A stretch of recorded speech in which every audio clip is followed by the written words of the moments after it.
Did you forget what today is? It's your sister-in-law's wedding!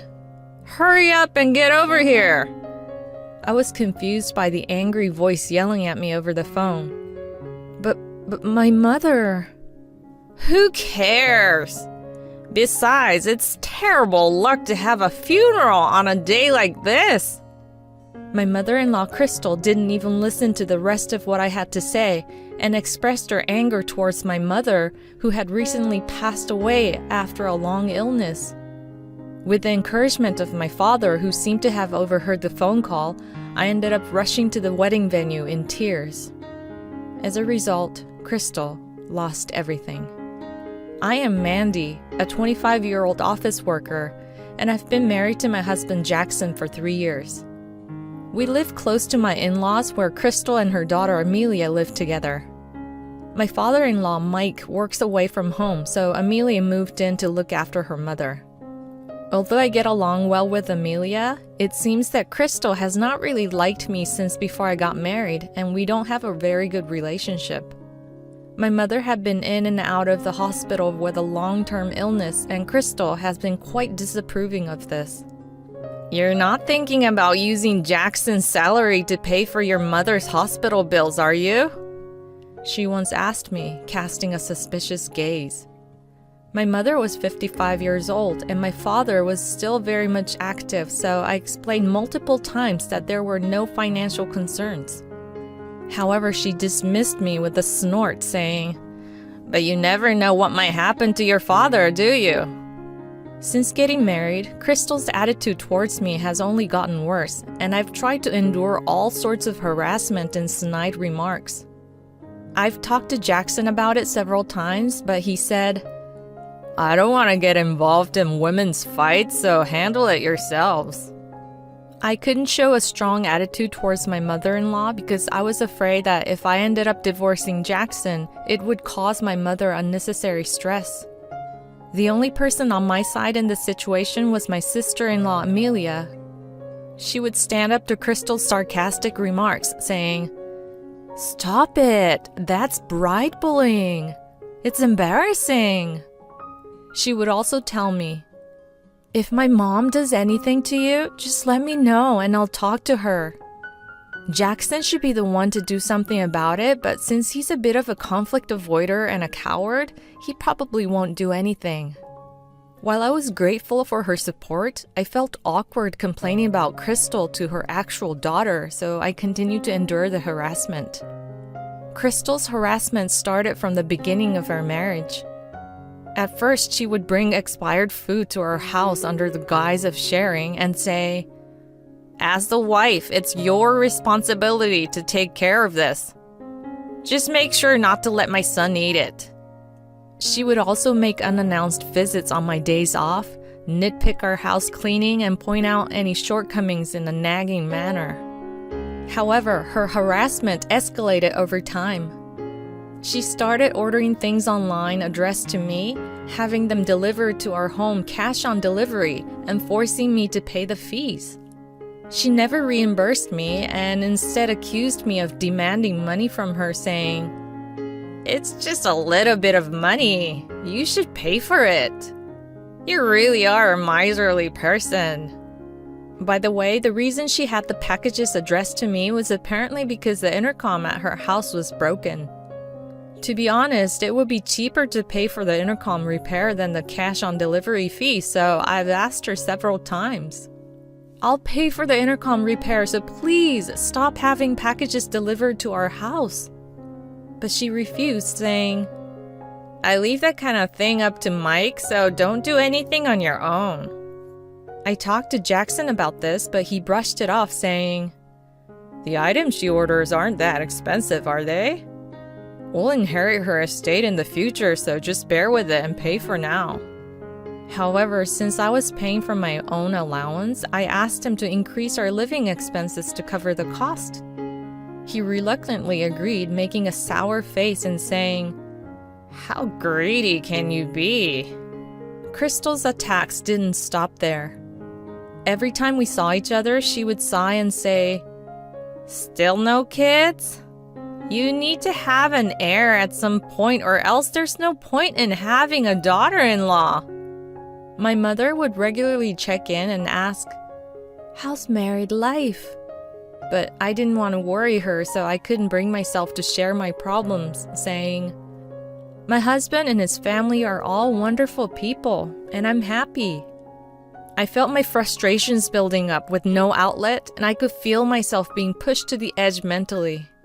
Feeling that I had reached my limit, I decided to take all the cash-on-delivery receipts to my in-laws' house to ask for reimbursement. When I arrived at their house, fortunately, Amelia greeted me and seemed surprised by my visit, asking, "What's going on?" I told her, "I need to talk to your mother." She seemed to sense something from my expression and accompanied me in the conversation with Crystal. This is the total of the cash-on-delivery fees I've paid up until now. If it was just a little bit, I would have been okay, but honestly, I'm receiving packages several times a week, and it's putting a lot of pressure on our finances. I'd like you to stop having them delivered to our house. As I showed her the receipts totaling nearly $2,300, Crystal pushed back, saying, "I can't pay that amount all at once." But Amelia, with a stern look on her face, asked, "What's going on?" and demanded an explanation. Because her intercom is broken, she's been having various items delivered to our house from online shopping. But all of them are cash on delivery, and I've been covering the cost and accepting the packages. But I haven't been reimbursed even once. Amelia, surprised by my words, exclaimed, "Why are you paying for the things Mom ordered? No wonder there have been more appliances and food we don't use lately. And you're saying the intercom is broken? But you rang the intercom today." I was taken aback by her words, and then I realized that the intercom wasn't actually broken. In other words, Crystal had lied and intentionally made me pay money as a form of harassment. Well, sometimes it really doesn't work when it's acting up, and it's not fair to have the delivery person come to the house multiple times because of that. Then you should just fix the intercom quickly. I've offered to pay for the intercom repair several times, but she says she can't do anything without her husband's permission. Mom, this is blatant bullying of your daughter-in-law. Aren't you ashamed of yourself? She sighed deeply after hearing my words and seemed to be fed up with her mother. In the end, she told her father about the situation, and he apologized and transferred an amount slightly more than the total of the receipts to my account, saying, "We've put you through a lot because of Crystal, so this is our apology." Since then, Amelia has been more attentive to me and often invites me to meals. During meals, she would often ask if her mother was still causing trouble, but after that incident, Crystal has calmed down a bit and only makes sarcastic remarks to me. So my conversations with Amelia gradually became more personal. In those conversations, I told her about my mother's long illness, my father taking care of her, and the fact that she had been given a terminal diagnosis. Amelia, in turn, told me that she had a partner she promised to marry and that her father would soon return from a work assignment alone. They planned to get married when he returned and then leave her parents' home. This went on for about a year. My father-in-law, Mike, returned home safely after finishing his work assignment, and Amelia became busy preparing for her wedding. In the midst of all that, as someone who had already had a wedding, I listened to her concerns and helped her with the preparations, sincerely celebrating her marriage. However, 2 days before her wedding, something happened while I was having lunch with her. I received an unusual message from my father informing me that my mother's condition had taken a sudden turn for the worse, and she was in critical condition. "You should come back as soon as possible."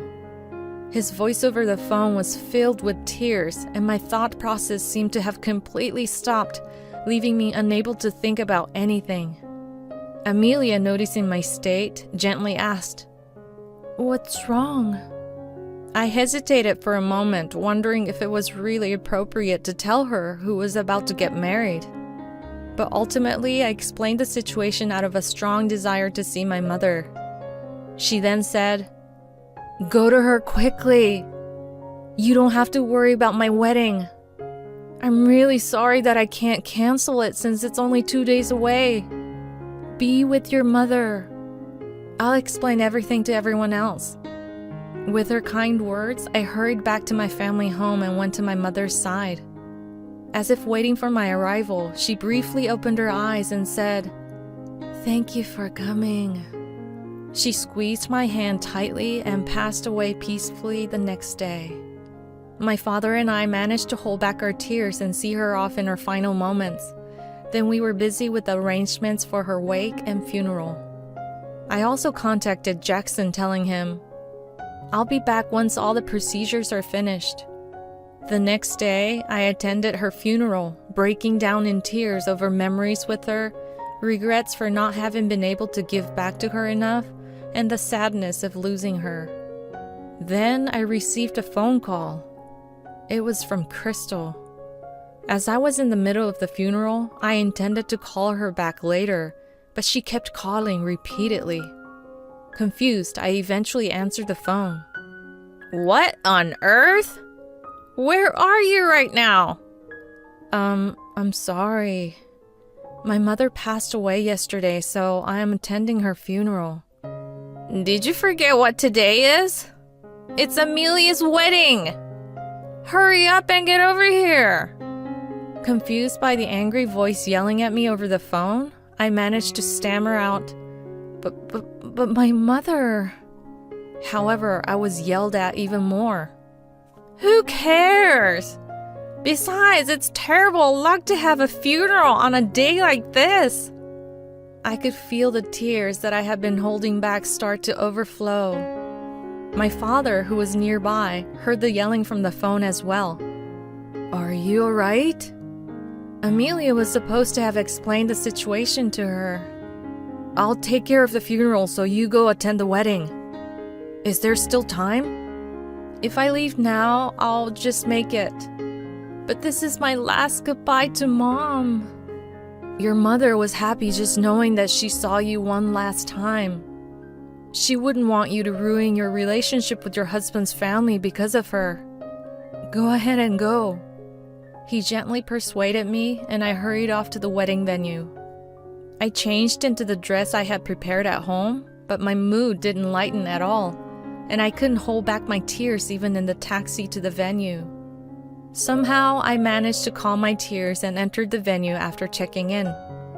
As I headed to the restroom to check myself in the mirror, I happened to run into my father-in-law, Mike. "Mandy? What are you doing here? Is your mother alright? Amelia said you wouldn't be attending." "My mother passed away, and today was her funeral. I did let Jackson know that she had passed, but Crystal kept calling and insisting that I attend the wedding today. My father also told me to prioritize my relationship with Jackson's family, so I left the funeral to attend the wedding." "What? Did she say such an outrageous thing? I am so sorry." "No, I'm the one who should apologize for causing trouble on such a happy day. Crystal said it was bad luck, but there was nothing I could do." "Never mind that. Go back to your mother's funeral. I'm so sorry for making you come all the way here without even offering my condolences. You can come back when you're feeling better." With that, he handed me some money for transportation expenses, and I left the venue without entering. I changed back into my morning clothes and returned to my family home. Fortunately, the distance between my family home and the town where we live was less than an hour by car, so I was able to make it back in time. When I returned, my father and relatives were surprised, and they all asked me why I was back. As I apologized and explained in detail, some of my relatives took my side, expressing their anger at my mother-in-law, which somehow made me feel a little relieved. A few days later, when I was spending time at my family home, sorting through my mother's belongings and discussing my father's future living arrangements, I received another call from Crystal. "Hey, What did you tell my husband? There seems to be a misunderstanding, so come back and clear it up, please. Although I was fed up with her message, I decided to put an end to the matter and headed to my in-laws' house after talking to my father. Jackson, my parents-in-law, and Amelia were waiting for me at their house, and we immediately started discussing the issue. Is it true that you left your mother's funeral and came to the wedding because of what my mother told you? That's just a misunderstanding, right? No, it's true. She told me to go to the venue. She also said that my mother's passing was bad luck and I can't take her words anymore. As I ignored Crystal and responded to Amelia, Mike asked me, "What's going on?" I showed him recordings of her previous insults, a list and photos of the spoiled food she had forced on me, and said, "I've been constantly given rotten food and told to deal with it because I'm the wife." I was also told that not giving birth to an heir meant I was failing as a wife. Even if the food was about to spoil, it was still edible.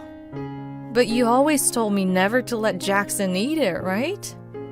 Also, as Amelia and Mike already know, I was not reimbursed for cash-on-delivery items, and when I talked to Jackson about it, he told me there was nothing he or I can do because we would receive an inheritance eventually.